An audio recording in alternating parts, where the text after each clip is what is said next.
Bueno, el gobierno ya mostró sus cartas en términos del proyecto de presupuestos. Ahora el trabajo pasa al Congreso, que deberá comenzar a analizar este proyecto. En la Comisión de Hacienda está el diputado de la UDI, Patricio Melero, quien nos acompaña esta noche. Diputado, muy buenas noches. Muy buenas noches, Daniel. Buenas noches, Mónica. Hola. Buenas noches a quienes están en la sintonía. En términos generales, ¿qué le parece el proyecto de ley que ha anunciado el gobierno? Me parece que es un proyecto más expansivo de lo que debiera ser, Daniel. Porque si tomamos la cifra del 4,4% anunciado y tomamos el 2% de sobre ejecución presupuestaria del presupuesto este año, que ya en el mes de julio el ministro de Hacienda dio a conocer, estamos hablando en términos reales de un crecimiento del orden del 6,6%, 6,4%. Y a mí me parece que, dado que el país va a crecer poco más del 2%, aparece desproporcionadamente alto el crecimiento del presupuesto versus la capacidad de generar ingresos que el país tiene por menor crecimiento. Recordemos que cada punto menos que crece Chile son del orden de 750 millones de dólares menos que recauda el Estado. Tenemos un precio del cobre bastante más bajo de lo que se proyectó el presupuesto. Entonces, creo que no podemos gastar más de lo que Chile produce, y me parece que este presupuesto, si bien tiene sensatez en el contenido general, ya vamos a conversar de eso, es más el crecimiento de lo que yo hubiera esperado, y creo que habría sido más prudente un punto menos. En un momento en que la inversión está baja, que hay poca confianza de los privados para invertir, ¿no es importante que haya una inversión social del Estado que sea contracíclica y que de alguna manera tire el tren de la economía también la inversión estatal? Eso es muy positivo siempre y cuando que el Estado tenga la capacidad de gastar la plata. El presupuesto de este año 2015 fue muy contracíclico y el énfasis del gobierno fue fuertemente en inversión pública. El resultado, Daniel y Mónica, es que vemos que el sector salud, que tenía una fuerte inversión grande de muchos hospitales, a esta fecha tiene poco más del 20% ejecutado. Entonces el gobierno es bueno para poner plata en los presupuestos, pero es mala para gastarla adecuadamente, gestiona con mucha dificultad y por consiguiente llegamos a fin de año con muchos proyectos que no se pudieron hacer. Pero si uno quisiera lograr ese círculo virtuoso de inversión pública que mueva también el motor de lo privado, sería bueno siempre y cuando que hubiera también una capacidad de gestión, que yo creo que es el gran desafío.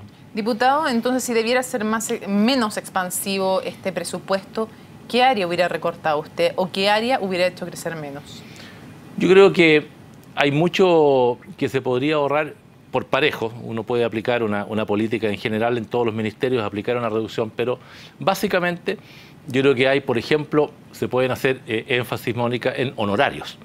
Se ha dado la cifra, este gobierno ha contratado 32.000 personas a honorarios. Ayer veíamos en la interpelación de la ministra de Salud que gastaron el año pasado 2.900 millones de pesos en asesores de la ministra y del subsecretario, de la subsecretaria de Salud, de 70 y tantas personas. ¿Con cuánto, yo creo que se puede hacer con menos, ¿no? ¿Cuánto se puede? ¿Ha hecho el cálculo cuando hice eso de rebajar honorarios y asesores? No solamente el cálculo eso. ¿De qué porcentaje se podría rebajar del presupuesto? Porque Mónica, a veces parece algo marginal. Yo pongo algunos ejemplos, pero a su pregunta, lo primero que le dije yo haría, se puede hacer una rebaja por parejo de un porcentaje determinado del presupuesto. Estamos hablando de un presupuesto del orden de los 60.000 y algo millones de dólares. Si usted baja un 1%, ¿cierto?, de esos 60.000, ya estamos hablando de 600 millones de dólares. Es bastante plata. Acabo de decir que un punto del crecimiento son 750 millones de dólares. Entonces, si un gobierno quiere ahorrar, lo puede hacer perfectamente, sin afectar las tareas más importantes, que yo creo que tienen que estar sin duda en la educación y en la gratuidad que hay que comprometer y dar. Ya podremos conversar de eso. En salud hay una enorme tarea que cumplir en la construcción de los hospitales y en los centros de referencia de salud y otras materias. Hay mucho que hacer en materia de delincuencia, hay mucho que hacer también en los fondos de las regiones, que yo espero que se respeten, pero en fin, si uno quiere recortar y ser más austero, se podría. Hablemos de la gratuidad en educación. Tal como se está presentando el proyecto, ¿ustedes estarían por aprobar o por rechazar esa glosa? Lo primero que hay que discutir, Daniel, es que si debe ser por una glosa. Expliquémosle a quienes están en la sintonía que en una ley de presupuesto está el ítem, ¿cierto?, el subtítulo, tanta plata para tal cosa, y después hay una glosa abajo.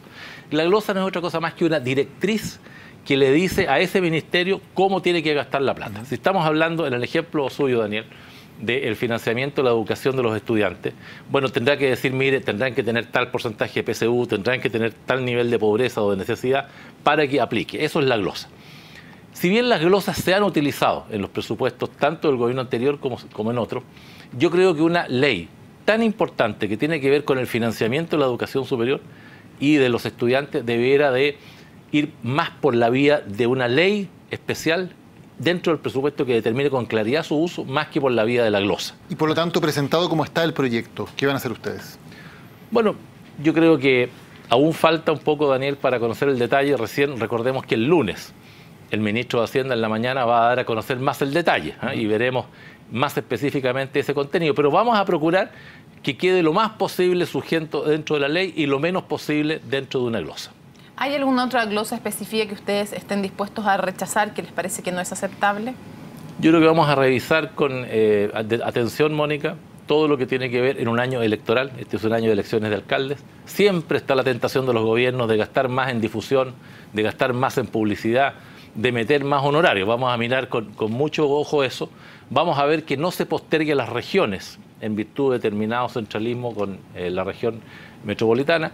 Vamos a ver también que los compromisos que se han adoptado en materia de delincuencia, en el fortalecimiento de la Subsecretaría de Seguridad y otras se cumplan, y especialmente, ya lo dije, en salud y en educación. Lo quiero cambiar de tema. Hoy día fue formalizado Santiago Valdés, administrador electoral del expresidente Sebastián Piñera durante su campaña por eventuales delitos tributarios de parte de la Fiscalía. ¿Cree usted que el expresidente Sebastián Piñera tiene que dar explicaciones públicas más profundas de las que se han dado hasta ahora? De hecho, ¿no se han dado? Mire, muy sinceramente creo que no. Y no porque sea un hecho antojadizo, sino que porque no hay ningún elemento hasta ahora que vincule directamente al expresidente Piñera en esos temas. Todos los antecedentes que hemos conocido, no conozco con exactitud las declaraciones en la Fiscalía, no dejan en evidencia que eso haya ido definitivamente a terminar en un financiamiento irregular. Y por consiguiente, lo que siempre hemos dicho, tenemos que dejar que la Fiscalía actúe, tenemos que ver si es que hay más antecedentes que lo ameriten, en fin, que se pongan sobre la mesa, pero no soy partidario de adelantar ese tipo de escenarios respecto a él. Por lo tanto, Marco Enrique Sominami tampoco tiene que dar explicaciones. Yo creo que tiene una situación semejante, Daniel. O sea, lo que aplico respecto a uno, no tengo por qué no aplicarlo respecto a otro. Si de las platas que recibió el secretario, ¿cierto?, de Marco Enrique, se traspasó eso y terminó eso en la campaña, bueno, es algo que la Fiscalía tendrá que determinar si tiene elementos que vinculen ese aporte en forma tan clara que sea o requiera que Marco Enrique Sominami vaya a declarar. Pero desde el punto de vista, más allá de lo judicial, que evidentemente lo tiene que ver la Fiscalía, desde el punto de vista político y de imagen pública de personas que además posiblemente vuelvan a ser candidatos presidenciales, ¿no es importante ir despejando estos temas de cara a la opinión pública? Bueno, yo creo que si estos temas no quedan debidamente establecidos o queda algún hilo sin atar, es evidente que va a ser un tema de la campaña presidencial. Yo no sé si Sebastián Piñera va a ser candidato presidencial. Ya en un programa dije que creo que va a costar mucho convencerlo.